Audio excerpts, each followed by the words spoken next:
Herkese merhaba, kanalıma hoş geldiniz. Bugün sizlere N harfi pufi iple nasıl yapılır bunu göstereceğim. Öncelikle istediğimiz renkte bir pufi ipe ihtiyacımız var.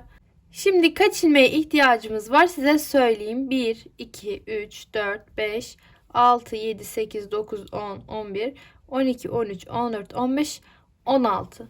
Toplam 16 ilmeğe ihtiyacımız var. Hangi renkle yapmak istiyorsanız o renkten 16 ilmek kesin.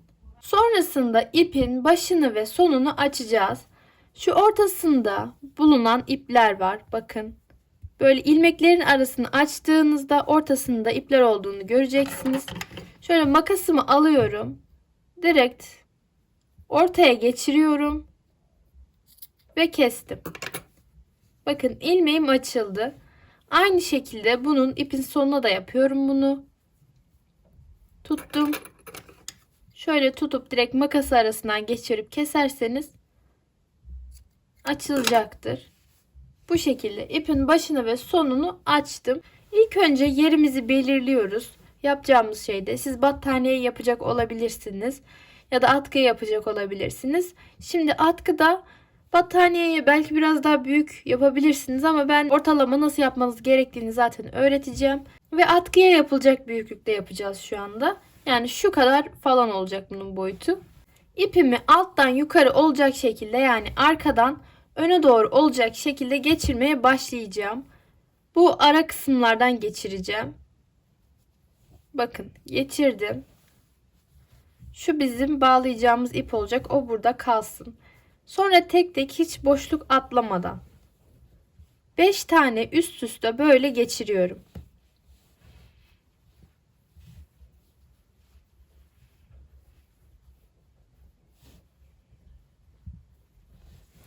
Beş tane üst üste geçirdim bakın.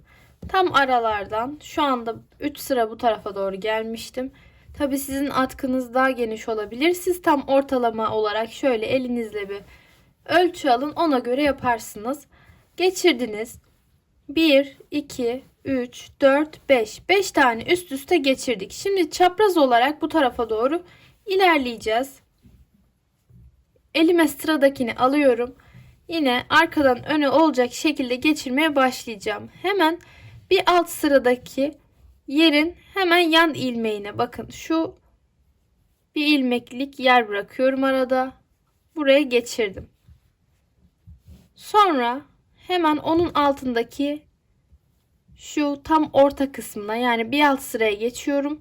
Buraya değil de biraz daha şu orta kısmına yapacağım. Geçirdim. Yine hemen bir alt sırada şöyle iki ilmeğin orta kısmına geçireceğim. Yine ben size tekrar bunu göstermiş olacağım. Bir alt sıraya daha iniyorum.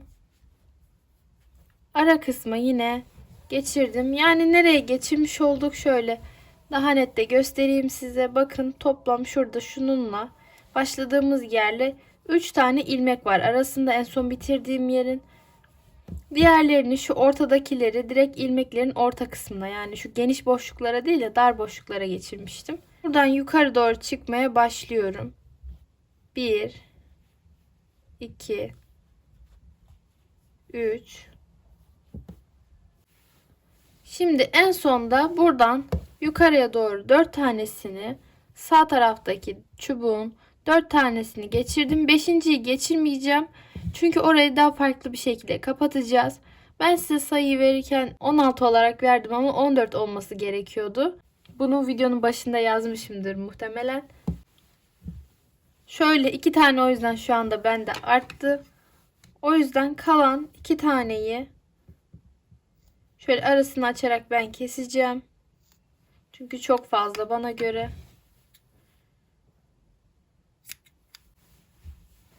Şimdi kapatmaya başlayalım. Soldan kapatarak ilerliyorum.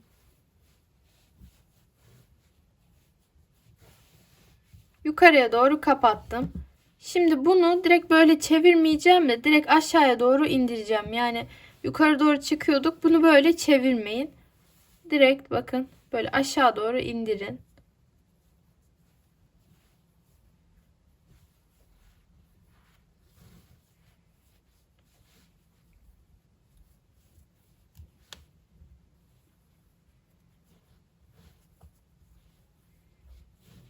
Aşağıya doğru indik. Şimdi buralarını da daha güzel düzelteceğiz. Buradan da yukarı doğru çıkıyoruz.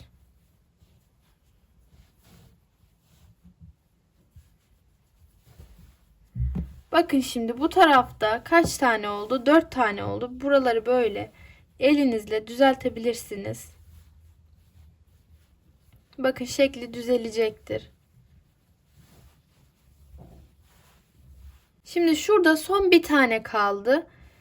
Bakın burada 1, 2, 3, 4 tane var. Ama burada 1, 2, 3 tane olarak yukarı çıktık. Ve son şurada bir ilmeğimiz var. Onunla 4'e tamamlayacağız. Zaten bakın şu üst sırası. En son buraya girmiştik ama buraya girmemiştik. Ne yapıyorum? Şu arkada zaten bir tane açık ip kalacak sizde. Bunu buradan geçirdim. Ve şu halkanın yani ilmeğin kalan ilmeğin içinden geçiriyorum. Bakın şu anda 1, 2, 3, 4 tane oldu. Bunu geriye doğru alıyorum. Yani tekrar o çıkarttığım yerden geriye doğru aldım. N harfimin şekli tamamlanmış oldu. Şuraları şöyle elinizle de düzeltin. Şimdi arkadan iplerini keselim. Bunun için de tığ ihtiyacımız var. Ben tığla kapatıyorum. Ama elinizde de şöyle benim yaptığım işlemi elinizde de yapabilirsiniz. Ama tığ olsa ve tığ kullanmayı biliyorsanız daha da rahat edersiniz. Ben kenarlarını düğüm yaparak kapatıyorum.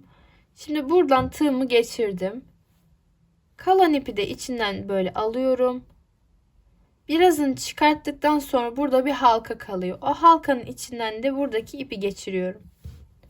Aslında mantığım düğüm yapmak. Düğüm yapmak için bunu yapıyorum. İyice böyle sıktım. Sıktıktan sonra buradaki ipi kesebilirim.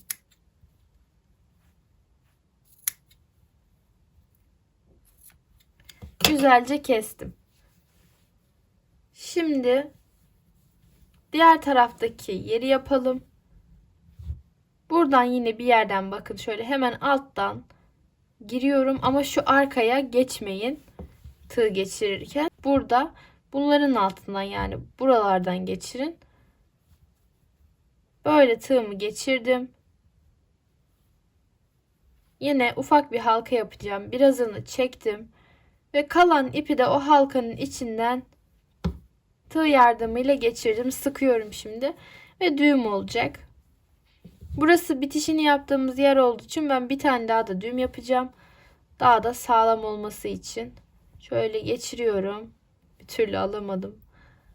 Geçirdim. Bir halka yaptım. Yine halkanın içinden geçirip düğüm yapıyorum.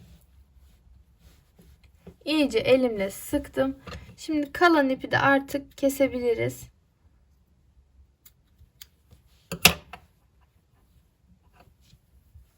Bakın bu şekilde oluyor. Şöyle elinizle de bir düzeltin. Arkadan görünümü bu şekilde. Önden de şurayı daha yeni yaptığımız için burası daha içeri batık gibi gözüktü. Elimizle düzelttiğimizde olacaktır yine. Bu şekilde burayı da elimizle düzeltelim.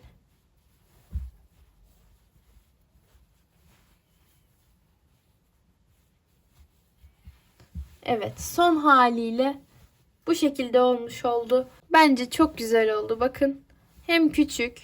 Şöyle elimden hesap edebilirsiniz.